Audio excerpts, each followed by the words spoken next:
राधे राधे। जय श्री कृष्णा। आप सभी का दिन शुभ और मंगलमय हो और भगवान श्री सूर्य नारायण की कृपा आप और आपके परिवार पर सदा सर्वदा बनी रहे। आज आप सुनिए ज्येष्ठ मास महात्म्य का अध्याय 16। आज के अध्याय में आप सुनेंगे भद्र ब्राह्मण की कथा एवं ज्येष्ठ मास में सूर्य मंदिर में दीपदान के फल का वर्णन। ब्रह्मा जी बोले, हे विष्णु, जो श्रेष्ठ मास में सूर्य देव के मंदिर में दीप प्रज्वलित करता है उसे संपूर्ण यज्ञों का फल प्राप्त होता है और वह तेज में सूर्य के समान तेजस्वी हो जाता है। अब मैं आपको भद्र ब्राह्मण की कथा सुनाता हूँ जो समस्त पापों को नाश करने वाली है। उसे आप सुने। प्राचीन काल में महेशमती नाम की एक सुंदर नगरी में नाग शर्मा नाम का एक ब्राह्मण रहता था। भगवान सूर्य की प्रसन्नता से उसके 100 पुत्र हुए। सबसे छोटे पुत्र का नाम था भद्र। वह अपने सभी भाइयों में अत्यंत विद्वान था। वह भगवान सूर्य के मंदिर में नित्य दीपक जलाया करता था।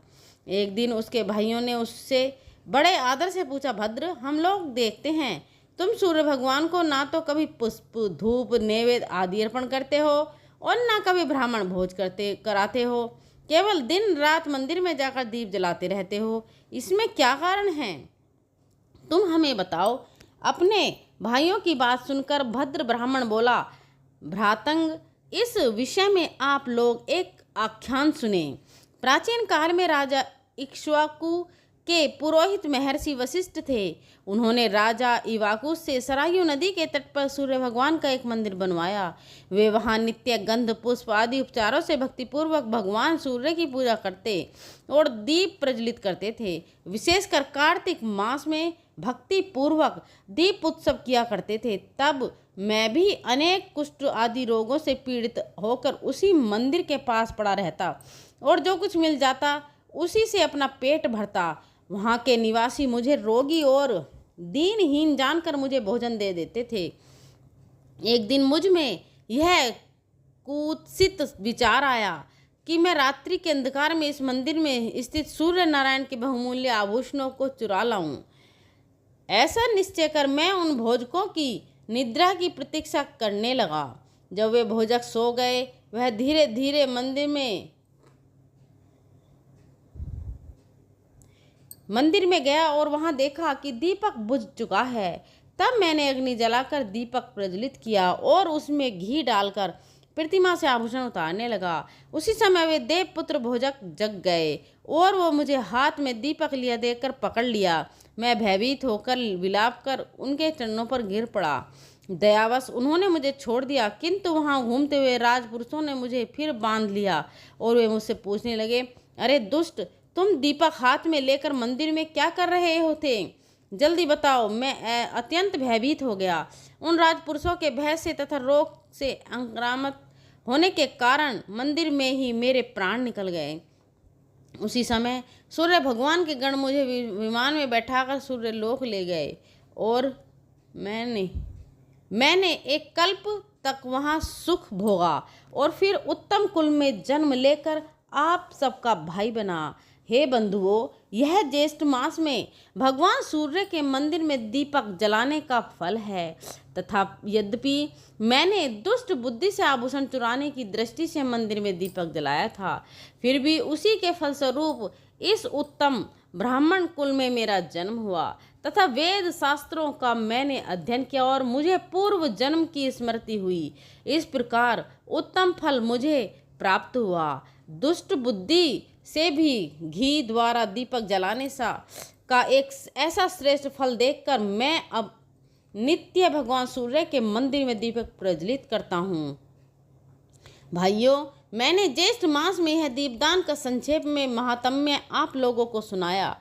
इतनी कथा सुनकर ब्रह्मा जी बोले, हे विष्णु, दीपक जलाने का फल भद्र ने अपने भाइयों को बताया। जो पुरुष सूर्य के नामों का जप करता हुआ मंदिर में ज्येष्ठ के महीने में दीपदान करता है, वह आरोग्य, धन, संपत्ति, बुद्धि, उत्तम संतान और जाति समृद्धि को प्राप्त करता है। षष्ठी और सप्तमी तिथि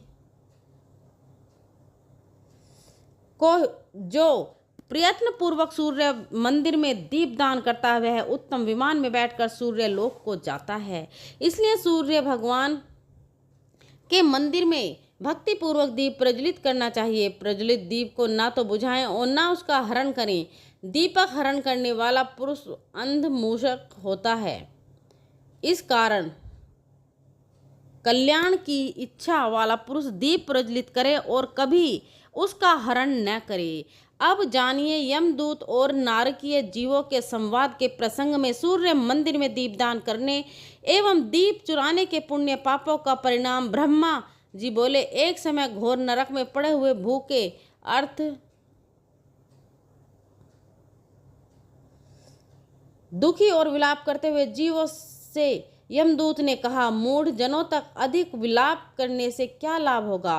प्रमादवश तुम सब वे ने अपनी आत्मा की उपेक्षा कर रखी है। पहले तुम सब ने यह विचार नहीं किया कि इन कर्मों का फल आगे भोगना पड़ेगा। यह शरीर थोड़े ही दिनों तक रहने वाला है, विषय भी नाशवान है। यह कौन नहीं जानता। हजारों जन्मों के बाद एक बार मनुष्य जन्म मिलता है, उसमें क्यों मूढ़जन भोगों की ओर दौड़ते हैं। वे पुत्र, स्त्री, घर, क्षेत्र आदि के लिए प्रयत्नशील रहते हैं और उनमें आसक्त होकर अनेक दुष्कर्म करते हैं। वे मुख्य अपना हित, वह मूर्ख अपने हित नहीं जानते। वे यह नहीं जानते कि सूर्य, चंद्र, काल तथा आत्मा यह सभी मनुष्य के शुभ और अशुभ कर्मों को देखते रहते हैं, अर्थात साक्षी भूत है। न केवल एक जन्म अपितु सैकड़ों जन्मों में पुत्र, स्त्री आदि के लिए जो भी कर्म किया जाता है उसे अच्छी तरह से जानते रहते हैं। मोह की यह महिमा तो देखो कि नरक में भी ममता बनी रहती है। इस प्रकार परिणाम में भयंकर विषयों के द्वारा आकर्षित मन वाले मनुष्यों की बुद्धि परमार्थ तत्व की ओर नहीं होती। जीव्या द्वारा भगवान सूर्य का नाम लेने में कौन सा श्रम है। मंदिर में दीप जलाने से भी अधिक परिश्रम नहीं करना पड़ता, परंतु यदि मनुष्य से इतना भी नहीं हो सकता तो अब रोना विलाप करने से क्या लाभ है। जैसा कर्म किया वैसा ही फल पाया है, इसलिए आप कर्म में कभी भी बुद्धि नहीं लगानी चाहिए। पाप कर्म में कभी भी बुद्धि नहीं लगानी चाहिए। यदि कोई अज्ञान से पाप कर्म हो जाए तो सूर्य भगवान की आराधना करें, जिससे सब पाप नष्ट हो जाते हैं। ब्रह्मा जी बोले, यमदूत ने ऐसे वचनों को सुनकर तथा भूख से व्याकुल, प्यास से, सूखे कंठ वाले, दुख से पीड़ित वे नरकीय जीव उससे कहने लगे, साधु, हमने ऐसा कौन सा कर्म किया है जिससे हमें इस दौरान नरक में वास करना पड़ा। तब यमदूत कहने लगा, पूर्व जन्म में यौवन के उन्माद से उन्मादित तुम अविवेकियों ने घी के लोभ में भगवान सूर्य के मंदिर से दीप चुराया तथा उसी कारण इस घोर नरक में तुम सब दुख भोग रहे हो। ब्रह्मा जी बोले, हे अच्युत, मैंने सूर्य के मंदिर में दीप दान करने के पुण्य तथा दीप हरण करने के दुष्परिणामों का वर्णन किया। दीप दान करना तो सर्वत्र ही उत्तम फल है, परंतु सूर्य नारायण के मंदिर में इसका विशेष फल होता है। जगत में जो अंधा, भूख, बधिर, विवेकनीय, निंद व्यक्ति दिखाई पड़ते हैं, उन सब ने साधु जनों के द्वारा प्रज्वलित किए हुए दीपों को सूर्य नारायण के मंदिर से हरण किया है। जय श्री कृष्णा। आज का अध्याय यहीं समाप्त हुआ। अगले के अध्याय में आप जानेंगे वैवस्वत के लक्षण तथा सूर्य नारायण की महिमा का वर्णन। अब आप सुनिए विष्णु चालीसा का पाठ। विष्णु सुनिए विनय सेवक की चित्त लगाए, कीरत कुछ वर्णन करूं दीजिए ज्ञान बताए। नमो नमो विष्णु भगवान खरारी, कष्ट नसावन अखल बिहारी। प्रबल जगत में शक्ति तुम्हारी, त्रिभुवन फैल रही उजियारी। सुंदर मन मनोहर सूरत, सरल स्वभाव मोहनी मूरत। तन पर पीताम्बर अति सोहत, बैजंती माला मन मोहत। शंख चक्र कर गदा विराजत, देख दैत्य असुर दल भाजत। सत्य धर्म मद लोभन गाजे, काम क्रोध मद लोभन छाजे। संत भक्त संजन मन रंजन, धनुज असुर दुष्ट दल गंजन।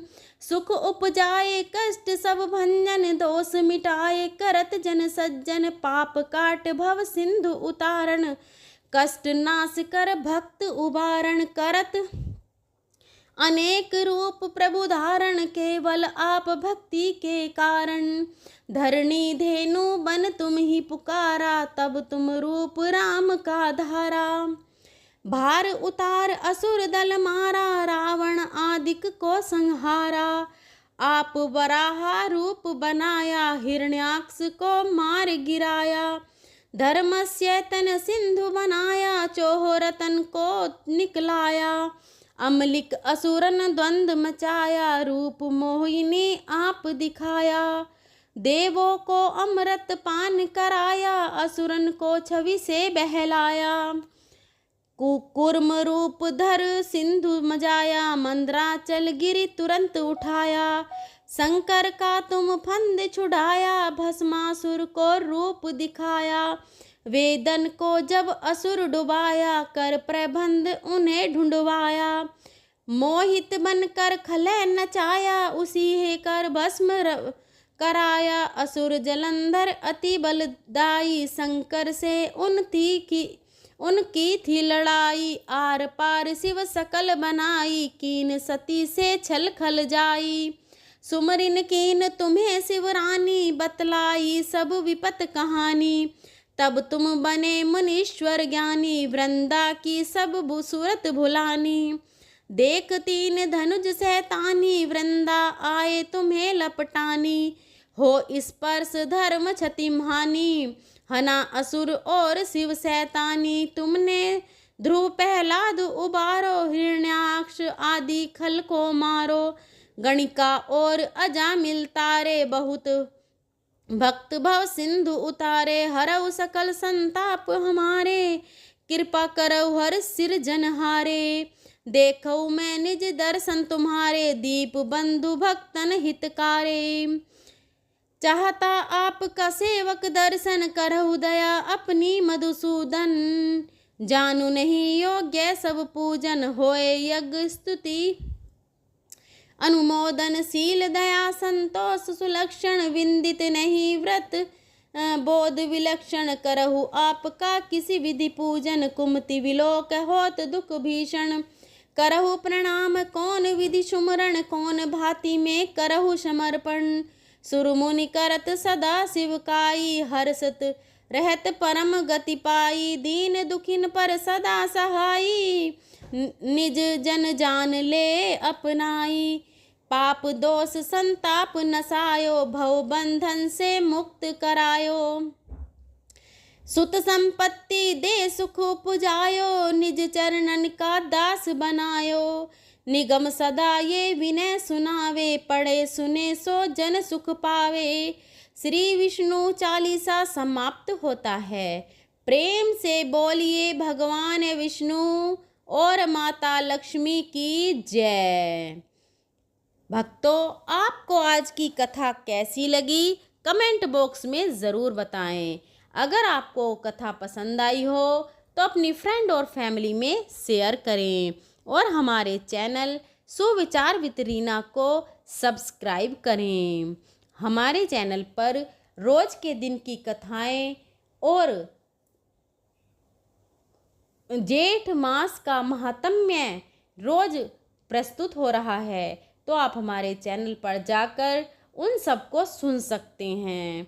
यहाँ तक के बने रहने के लिए बहुत बहुत धन्यवाद। अगर मेरे बोलने में कोई त्रुटि रही हो तो मैं हाथ जोड़कर क्षमा मांगती हूँ। धन्यवाद।